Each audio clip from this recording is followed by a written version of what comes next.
Bismillahirrahmanirrahim. Assalamualaikum warahmatullahi wabarakatuh.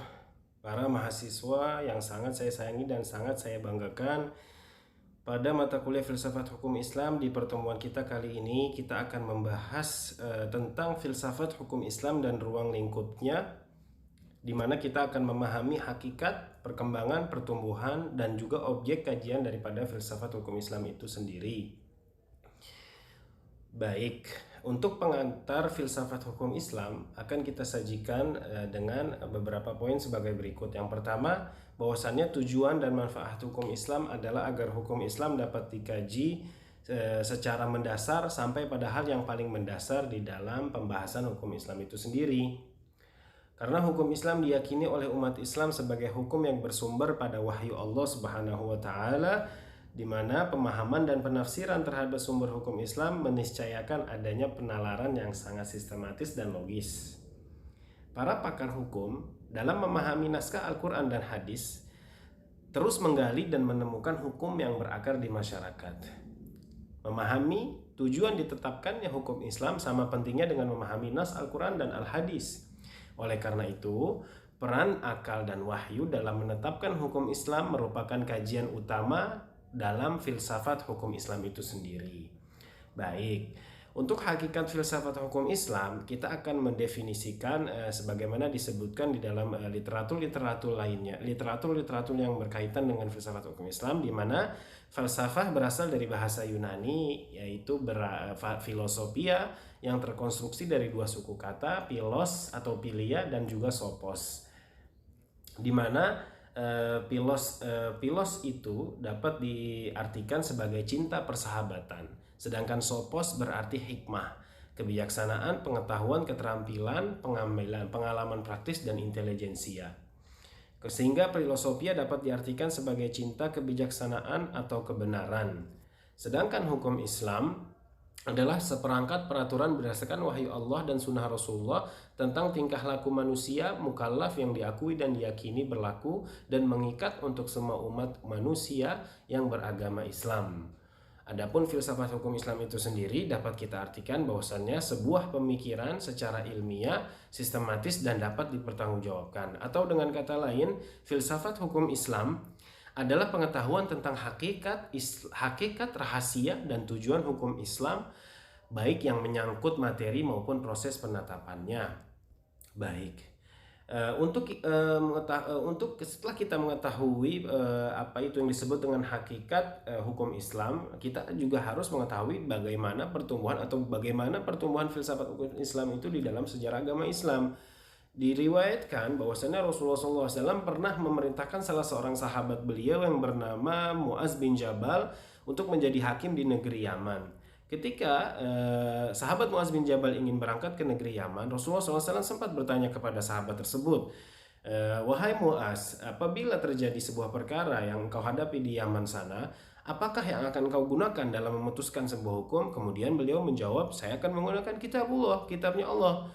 Kemudian Rasulullah SAW bertanya, "Apabila perkara tersebut tidak terdapat di kitabullah, apa yang akan kau gunakan?" "Saya akan menggunakan," sahabat menjawab, Muaz bin Jabal menjawab, "saya akan menggunakan sunnahnya Rasulullah SAW." Kemudian Rasulullah lanjut kembali bertanya kepada sahabat Muaz, "Apabila perkara tersebut tidak ada di kitabullah dan sunnahnya Rasulullah, apa yang kau gunakan?"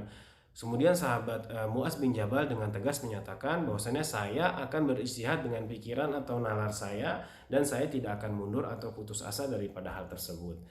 Ya, izin daripada Rasulullah SAW kepada sahabat Muaz untuk berijtihad dalam hadis tersebut di atas merupakan awal lahirnya filsafat hukum Islam. Karena ijtihad tidak lain adalah pemikiran yang mendalam, juga merupakan pemikiran falsafi. Bermula dari Khulafaur Rasyidin misalnya, sebagai contoh adalah ijtihadnya sahabat Umar bin Khattab radhiyallahu anhu dalam penghapusan penerapan hukum potong tangan bagi pencuri pada zaman paceklik. Ya, oleh karena itu dari sejarah dan penjelasannya dapat dipahami bahwa ijtihad dari segi urutan hukum itu menempati urutan ketiga setelah Al-Quran dan As-Sunnah. Kemudian setelah bertumbuh, maka filsafat hukum Islam tersebut berkembang. Ya, perkembangan filsafat hukum Islam semakin menunjukkan arti seiring dengan munculnya argumen teleologis, di mana argumen teleologis ini adalah argumen yang menekankan aspek tujuan yang dimaksud.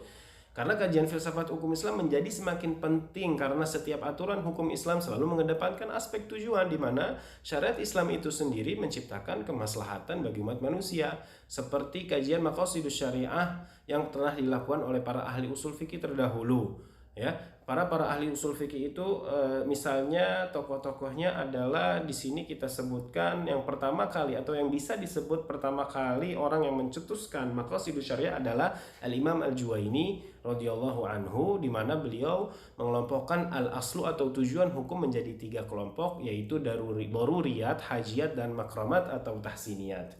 Kemudian kerangka berpikir Al-Juwaini ini dilanjutkan oleh muridnya yang bernama Al-Ghazali dalam kitabnya Shifa'ul Ghalil.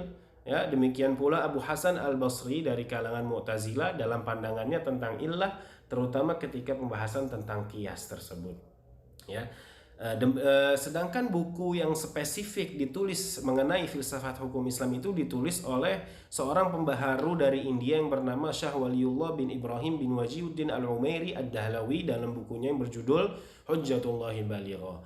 Di Indonesia sendiri, buku yang pertama kali merangkan tentang hikmah syariah yang berkaitan dengan filsafat hukum Islam itu ditulis oleh Dr. Fuad Muhammad Fakhruddin yang pertama kali terbit tahun 1959. Kemudian diteruskan oleh Hasbi As-Siddiqi dalam bukunya yang terbit tahun 1975 yang terdiri dari 488 halaman. Baik ya. Kemudian yang terakhir ini yang akan kita ketahui adalah apa sih objek kajian filsafat hukum Islam itu sendiri?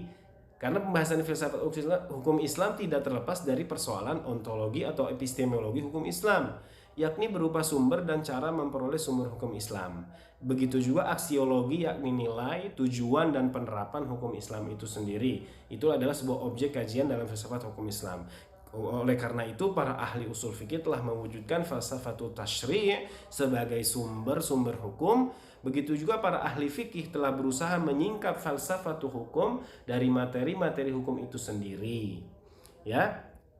Oleh karena itu para ulama dan ahli-ahli hukum tersebut membagi falsafah hukum Islam menjadi 2 bagian. Yang pertama adalah falsafatut tasyri', di mana falsafat yang ini adalah falsafat yang memancarkan hukum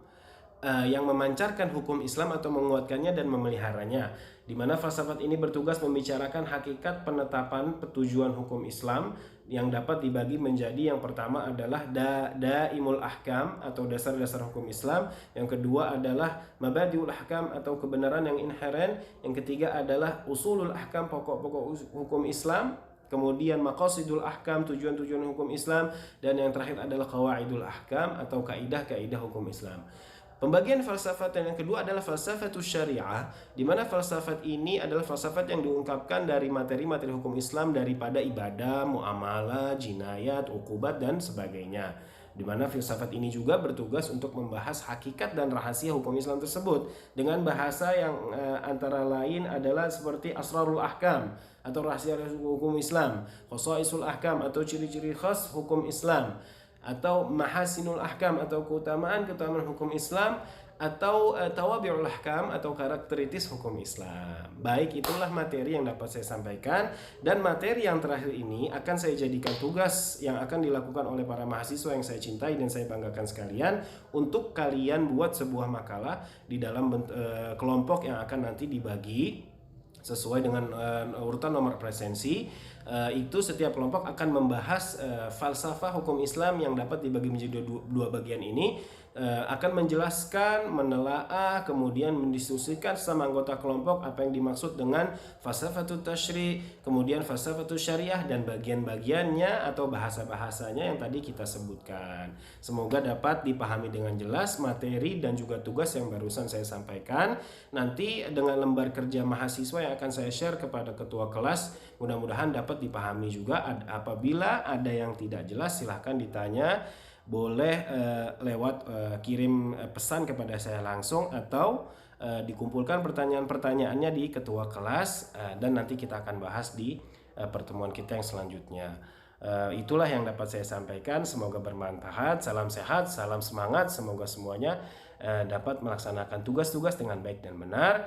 Hadanallahu wa iyyakum ajma'in. Walhamdulillahirabbil alamin. Wassalamualaikum warahmatullahi wabarakatuh.